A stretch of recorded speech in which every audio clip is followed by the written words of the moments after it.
ನಮಸ್ಕಾರ. ಒಂದೇ ತಿಷ್ಟಂ ಜಗದ್ಗುರು ಸರ್ವಂ ಶ್ರೀಕೃಷ್ಣಾರ್ಪಣಮಸ್ತು. ಬನ್ನಿ, ಇವತ್ತು ಒಂದು ವಿಶೇಷವಾಗಿರ್ತಕ್ಕಂಥ ಒಂದು ಸಂಚಿಕೆಯ ಬಗ್ಗೆ ನಾನು ಮಾತಾಡೋದಕ್ಕೆ ತಮ್ಮ ಮುಂದೆ ಬಂದಿದ್ದೀನಿ.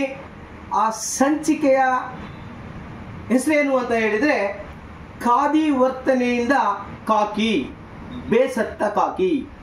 ಖಾದಿ ವರ್ತನೆಯಿಂದ ಬೇಸತ್ತ ಕಾಕಿ. ನೋಡಿ ಯಾವ ರೀತಿ ಇದೆ ಈ ಒಂದು ಶೀರ್ಷಿಕೆ. ಸೊ ಏನಿದೆಲ್ಲ ಈ ಒಂದು ವಿಷಯದ ಬಗ್ಗೆ ಭಾಳ ಸ್ಪಷ್ಟವಾಗಿ ಹೇಳಬೇಕು ಅಂತೇಳಿ ನಾನು ಇತ್ತಿಷ್ಟು ತಯಾರಿಯನ್ನು ಮಾಡ್ಕೊಂಡು ಬಂದಿದ್ದೀನಿ.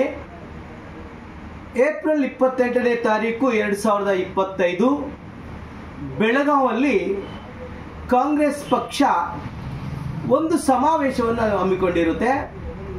ಆ ಸಮಾವೇಶ ಏನು ಅಂತ ಹೇಳಿದರೆ, ಕೇಂದ್ರ ಸರ್ಕಾರದ ಬೆಲೆ ಏರಿಕೆಯ ಒಂದು ನೀತಿಯ ವಿರುದ್ಧವಾಗಿ ಒಂದು ಪ್ರೊಟೆಸ್ಟನ್ನು ಅಲ್ಲಿ ಒಂದು ಕಾರ್ಯಕ್ರಮವನ್ನು ಹಮ್ಮಿಕೊಂಡಿರುತ್ತೆ. ಇದು ಇವತ್ತಿನ ಆ ಒಂದು ವಿಷಯಕ್ಕೆ ಸಂಬಂಧಪಟ್ಟಿರ್ತಕ್ಕಂಥದ್ದು. ನಾನು ಯಾಕೆ ಈ ವಿಷಯವನ್ನು ಪ್ರಸ್ತಾಪ ಮಾಡ್ತಾ ಇದ್ದೀನಿ ಅಂತ ಹೇಳಿದರೆ, ನಿನ್ನೆ ಮೊನ್ನೆ ಎಲ್ಲವೂ ಕೂಡ ಎಲ್ಲ ಮೀಡಿಯಾದಲ್ಲಿ ಕೂಡ ಚರ್ಚೆ ಆಗ್ತಾ ಇರೋದು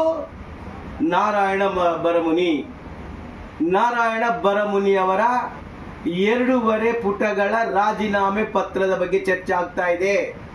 ಬನ್ನಿ, ಹಾಗಾದ್ರೆ ಏನಿದು 2.5 ಪುಟಗಳ ಒಂದು ಈ ಪತ್ರದ ಸಾರಾಂಶ ಏನಿದೆ, ಈ ನಾರಾಯಣ ಬರಮುನಿ ಯಾರು, ಇತ್ತಿಷ್ಟು ವಿಷಯಗಳ ಬಗ್ಗೆ ನಾವು ಇವತ್ತು ಚರ್ಚೆಯನ್ನು ಮಾಡೋಣ. ಬರೀ ಈ ನಾರಾಯಣ ಬರಮುನಿ ಅನ್ನೋರು ಪ್ರಸ್ತುತ ಅಡಿಷನಲ್ SP ಧಾರವಾಡಲ್ಲಿ ಕೆಲಸ ಮಾಡ್ತಾ ಇದ್ದಾರೆ.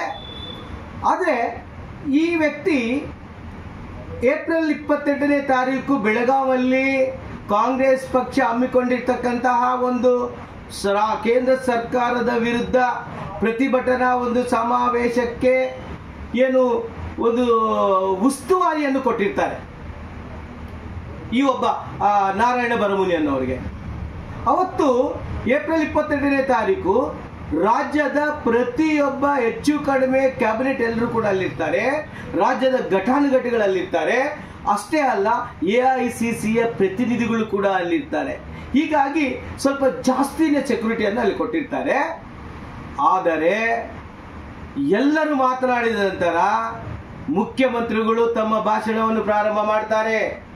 ಮುಖ್ಯಮಂತ್ರಿಗಳು ಭಾಷಣವನ್ನು ಮಾತನಾಡಿ 10 ನಿಮಿಷಗಳ ನಂತರ ಸಭೆಯಲ್ಲಿ ಇಂತಿಷ್ಟು ಹೆಣ್ಣು ಮಕ್ಕಳು ಕಪ್ಪು ಪಟ್ಟಿಯ ಬಾವುಟವನ್ನು ತೋರಿಸ್ತಾರೆ. ಯಾಕೆ ಕಪ್ಪು ಬಾವುಟವನ್ನು ತೋರಿಸ್ತಾರೆ ಅನ್ನೋದ್ರ ಬಗ್ಗೆ ನಾನು ಸಪರೇಟ್ ಆಗಿ ಎಕ್ಸ್ಪ್ಲನೇಷನ್ ಮಾಡ್ತೀನಿ.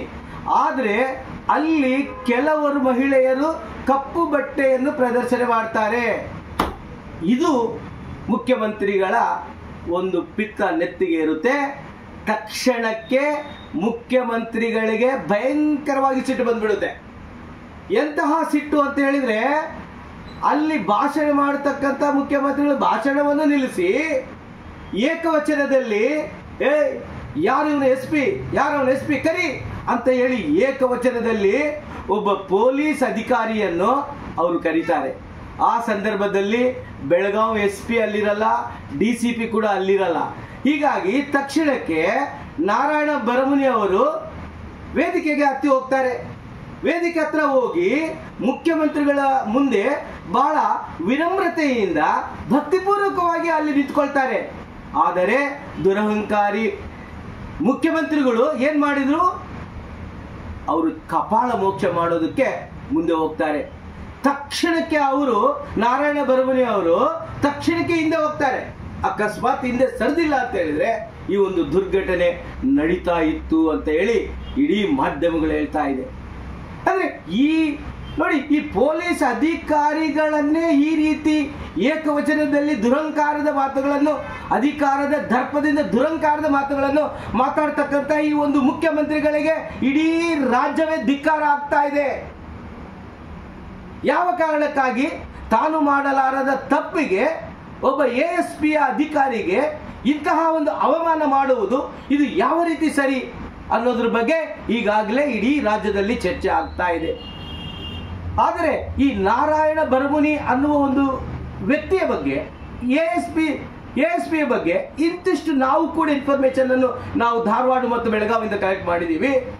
ಈ ಒಬ್ಬ ನಾರಾಯಣ ಬರಮುನಿ ಒಬ್ಬ ದಕ್ಷ ಪ್ರಾಮಾಣಿಕ ಅಧಿಕಾರಿ 1994ರಲ್ಲಿ ಒಬ್ಬ PSI ಆಗಿ ನೇಮಕಗೊಂಡು ಅಡಿಷನಲ್ SP ವರೆಗೂ ಕೂಡ ಸುಮಾರು 31 ವರ್ಷಗಳ ಕಾಲ ಪೊಲೀಸ್ ಇಲಾಖೆಯಲ್ಲಿ ಅತ್ಯಂತ ಪ್ರಾಮಾಣಿಕವಾಗಿ ಮಾಡಿರ್ತಕ್ಕಂಥ ಒಬ್ಬ ಅಧಿಕಾರಿ ಯಾರಾದ್ರೂ ಇದೆ ಅದು ನಾರಾಯಣ ಬರಮುನಿ. ಇಂತಹ ಒಬ್ಬ ನಿಷ್ಠಾವಂತ ಅಧಿಕಾರಿಯನ್ನು ಈ ರಾಜ್ಯದ ಮುಖ್ಯಮಂತ್ರಿಗಳು ಈ ರೀತಿ ನಡ್ಕೊಳ್ಳೋದಾದ್ರೆ ಸಾಮಾನ್ಯ ಜನರ ಪರಿಸ್ಥಿತಿ ಏನು? ಹೀಗಾಗಿ ನಾರಾಯಣ ಬರಮುನಿ ಅವರು ಈ 2 ತಿಂಗಳ ಕಾಲ ಮನ ನೊಂದುಕೊಂಡು ಅತ್ಯಂತ ವೇದನೆಯನ್ನು ಅನುಭವಿಸಿ ಅವರು ಜೂನ್ 12ನೇ ತಾರೀಕು ಒಂದು VRS ಅನ್ನು ಗೃಹ ಇಲಾಖೆಯ ಕಾರ್ಯದರ್ಶಿಗೆ ಬರೀತಾರೆ. ಆ ಪತ್ರದ ಸಾರಾಂಶವನ್ನು ನಾವೇನಾದರೂ ಓದಿದ್ರೆ, ಆ ಪತ್ರದ 2.5 ಪುಟಗಳ ಪತ್ರದ ಸಾರಾಂಶವನ್ನು ನಾವೇನಾದರೂ ಓದಿದ್ರೆ ನಿಜಕ್ಕೂ ಕೂಡ ಕಣ್ಣೀರು ಬರುತ್ತೆ. ಅದರಲ್ಲಿ ಬಹಳ ಸ್ಪಷ್ಟವಾಗಿ ಉಲ್ಲೇಖ ಮಾಡ್ತಾರೆ, ನನ್ನ ರಾಜೀನಾಮೆಗೆ ಮುಖ್ಯಮಂತ್ರಿಗಳು ವೇದಿಕೆಯ ಮೇಲೆ ಸುಮಾರು ಸಾವಿರಾರು ಕಾರ್ಯಕರ್ತರು, ರಾಜ್ಯದಿಂದ ಬಂದಿರತಕ್ಕಂಥ ಕಾರ್ಯಕರ್ತರು, ಕಾಂಗ್ರೆಸ್ನ ಕಾರ್ಯಕರ್ತರು ಎಲ್ಲರ ಮಧ್ಯದಲ್ಲಿ ವೇದಿಕೆಯ ಮೇಲೆ ನನ್ನನ್ನು ಅವಮಾನ ಮಾಡಿರ್ತಕ್ಕಂಥದ್ದೇ ನನ್ನ ಈ ಒಂದು ರಾಜೀನಾಮೆಗೆ ಕಾರಣ ಅಂತ ಹೇಳಿ ಉಲ್ಲೇಖ ಮಾಡ್ತಾರೆ. ಅಷ್ಟೇ ಅಲ್ಲ, ಅವರು ಇನ್ನೂ ಒಂದು ಹೆಜ್ಜೆ ಮುಂದೆ ಹೋಗಿ ಹೇಳ್ತಾರೆ, ಸುಮಾರು 2 ತಿಂಗಳುಗಳ ಆದರೂ ಕೂಡ ಯಾವುದೇ ಒಬ್ಬ ನನ್ನ ಹಿರಿಯ ಅಧಿಕಾರಿಗಳು ಯಾರು ಕೂಡ ನನಗೆ ಮಾತಿನ ವರ್ಷಿಗಾಗಿ ಕೂಡ ನನಗೆ ಬಂದು ಸಾಂತ್ವನ ಹೇಳಲಿಲ್ಲ. ಯಾವುದೇ ಒಬ್ಬ ರಾಜ್ಯದ ಅಧಿಕಾರಿ ಆಗಿರ್ಬೋದು, ಗೃಹ ಇಲಾಖೆಯಿಂದ ಆಗಿರ್ಬೋದು, ಮುಖ್ಯಮಂತ್ರಿ ಕಡೆಯಿಂದ ಆಗಿರ್ಬೋದು,